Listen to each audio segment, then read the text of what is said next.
लिफाफा पसंद सहाफी कभी जेन्युइन सहाफी हो ही नहीं सकता। बंद कर दें जरा प्लीज।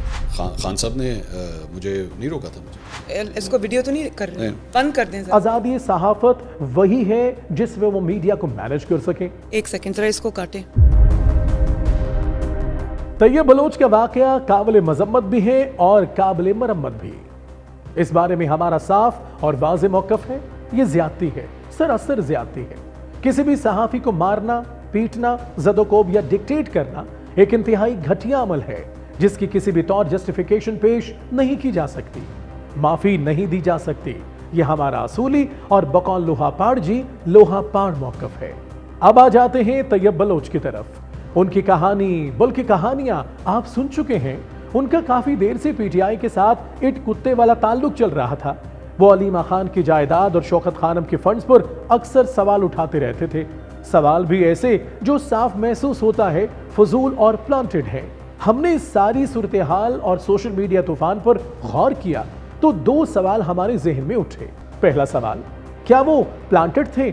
अगर प्लांटेड थे तो उन पर लातों घूसों की बारिश करने वाले सिर्फ पीटीआई के वर्कर्स ही थे कि इसमें किसी और जमात या जमातों के वर्कर्स हिमायती भी शामिल थे?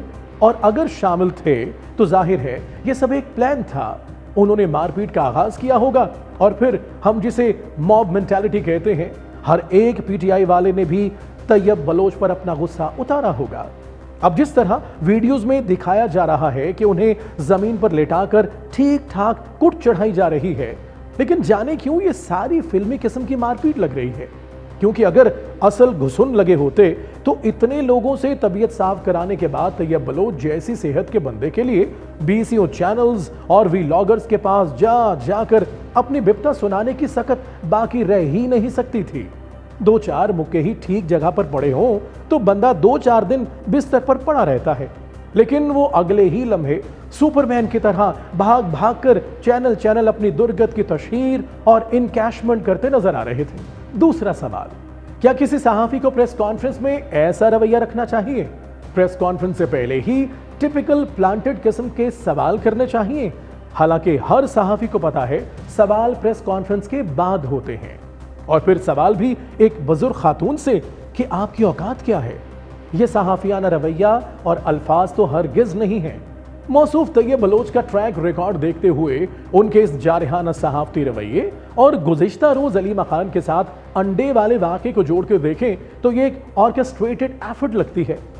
ये हम नहीं कह रहे, ये पीटीआई में मौजूद अलीमा खान के हिमायतियों का मौक़िफ़ है। आप सोचें, ऐसी हरकत कौन कर सकता है?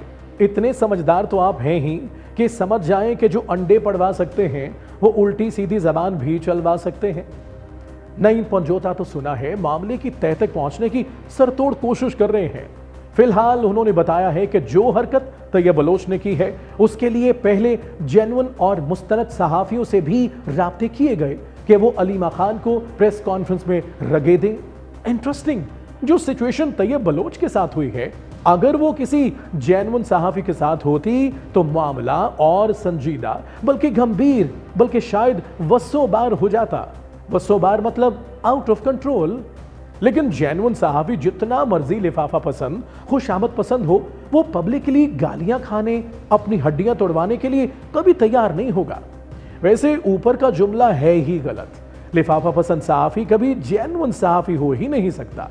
बहरहाल तैयब बलोच की मरम्मत पीटीआई वालों ने की या खुद उनको भेजने वालों ने, हर दो सूरत में वो वायरल हो चुके हैं और उनके गैर सहाफती रवैये, उछल कर सवाल करने का कम से कम मकसद ये तो था ही। तो मुबारक हो तैयब बलोच, आप वायरल भी हो गए और एंटी इमरान फोर्सेस की गुड बुक्स में पहले थे या नहीं, अब आ गए हैं।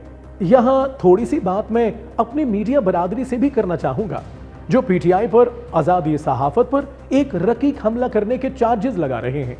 मैं फिर कहूंगा, मैं पीटीआई को डिफेंड नहीं कर रहा हूं। मैं इस हरकत को जिसने भी की है सख्ती से कंडेम करता हूं। कोई सहाफी कितना ही हत्थे से उखड़ जाए, उसके सवालों के जवाब गाली गलोच और लातों घूंसों से नहीं देने चाहिए। ये तो डिस्क्लेमर था हमारा। अब हम आते हैं पीटीआई और मीडिया की मनपसंद जमातों की आजादी सहाफत के मुतल्लिक ख्यालात और तकाबुल की जानिब। एक ही मिसाल ले लेते हैं मंसूर अली खान की। एक इंटरव्यू में इरशाद भट्टी ने उनसे पूछा, ऐसा भी है आपके जो जिन जिन के अभी आपने इंटरव्यूज किए हैं कि जिसने कहा जो पूछना है पूछो? हाँ हाँ, खान साहब ने मुझे नहीं रोका था। मुझे खान साहब के मैंने बतौर एक वज़ीर आज़म उनका मैंने इंटरव्यू किया था, उन्होंने मुझे किसी बात पे रोक टोक नहीं की थी। दोबारा सुनिए।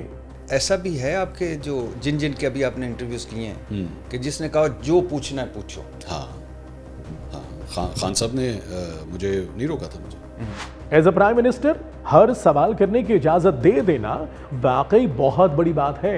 और इसके मुकाबले में मरियम नवाज का ये क्लिप सुने। ये किसने बताया आपको? गाड़ी अलाउड नहीं थी, रूल्स ये कहते हैं कि गाड़ी अलाउड नहीं थी। नहीं, लेकिन आप एक सेकंड जरा इसको काटें। मरियम साहिबा, गाड़ियाँ अलाउड नहीं होती। रूल्स को 2008 में रिलैक्स किया गया। ये आप पिक्चर इसको वीडियो तो नहीं कर रहे? बंद कर दें जरा प्लीज। इसको वीडियो तो नहीं कर रहे? बंद कर दें जरा प्लीज। इंटरव्यू ये भी मंसूर ही ले रहे हैं। ऐसे रवैये पर मंसूर अली खान चाहते तो 2-4 और लीडिंग सवालात कर सकते थे, और अगर करते तो हमें यकीन है मरियम नवाज गुस्से में माइक शाइक उतार कर रवाना हो जाती, काफी अगली सिचुएशन क्रिएट हो जाती। लेकिन मंसूर अली खान ने सहाफती आदाब को और ताल्लुकात को भी मलहूज़ खातिर रखा, बात बदल दी। बताना यह मकसूद है कि नून लीग के नजदीक आजादी सहाफत वही है जिसमें वो मीडिया को मैनेज कर सके। मरियम नवाज की एक ऑडियो भी बहुत वायरल हुई थी जिसमें वो परवेज रशीद के सामने डेंगे मार रही थी। देखी आपने मेरी मीडिया मैनेजमेंट। उनका दूसरा जुमला इससे मिलता जुलता था कि कहीं कोई नेगेटिव न्यूज नहीं आने दी। ऐसी 20 मिसालें दी जा सकती हैं। लंदन की मिसाल देख लें, जहां प्रोटेस्ट करने वालों की तबीयत अपने गुल्लू बट्टों से नहीं तो पुलिस के जरिए शरीफ फैमिली गाहे बगाहे दुरुस्त करवाती रहती है। हम प्रोटेस्ट करने वालों की तरफदारी बिल्कुल नहीं कर रहे। हम ये बताना चाह रहे हैं कि पब्लिकली उल्टी सीधी बातें कोई भी बर्दाश्त नहीं करता। जिस तरह तैयब बलोच के केस में मीडिया का एक हिस्सा सारे इल्जाम अलीमा और पीटीआई पर डालकर उछल कूद कर रहा है, उसने कभी नून लीग या शरीफ फैमिली के बारे में यह सब कुछ कहा? बिल्कुल नहीं। ऐसे मौके पर हमने हमेशा देखा है मीडिया को सांप सूंघ जाता है, दंदल पड़ जाती है। तो भाई अर्ज है, आजादी सहाफत कोई सेलेक्टिव चीज नहीं। जब आपकी सहाफत सबके लिए एक बराबर हो जाएगी, तब आजादी सहाफत के गिर्द मंडलाते काले बादल खुद ही छट जाएंगे। आजादी सहाफत के दुश्मन कोई पार्टी या रियासती इदारा हरगिज नहीं है। आजादी सहाफत का दुश्मन मीडिया खुद है, जो अपने क्लाइंट्स को कभी दोस्ताना वजूहात पर और कभी कीमतन अपनी खिदमात पेश करता रहता है। कीमतन में बेजा इश्तिहारबाजी से होने वाले माली फवायद भी शामिल हैं।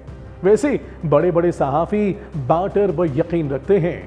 अपने क्लाइंट की डर्टी लॉन्ड्रिंग के एवज उनसे 2-4 तगड़े औखे काम निकलवा लेते हैं, जैसे ठेके, प्लॉट, पार्लियामेंट में मखसूस सीटें वगैरह वगैरह। अल्लाह ऐसी आज़ादी सहाफत से पाकिस्तान को बचाए। आप माने न माने, ऐसी आज़ादी सहाफत इस वक्त पाकिस्तान की सबसे बड़ी परेशानी, सबसे बड़ी मुश्किल है। Talk is live, like share subscribe कीजिए, क्योंकि सच वही जो हम बोले। Talk is live.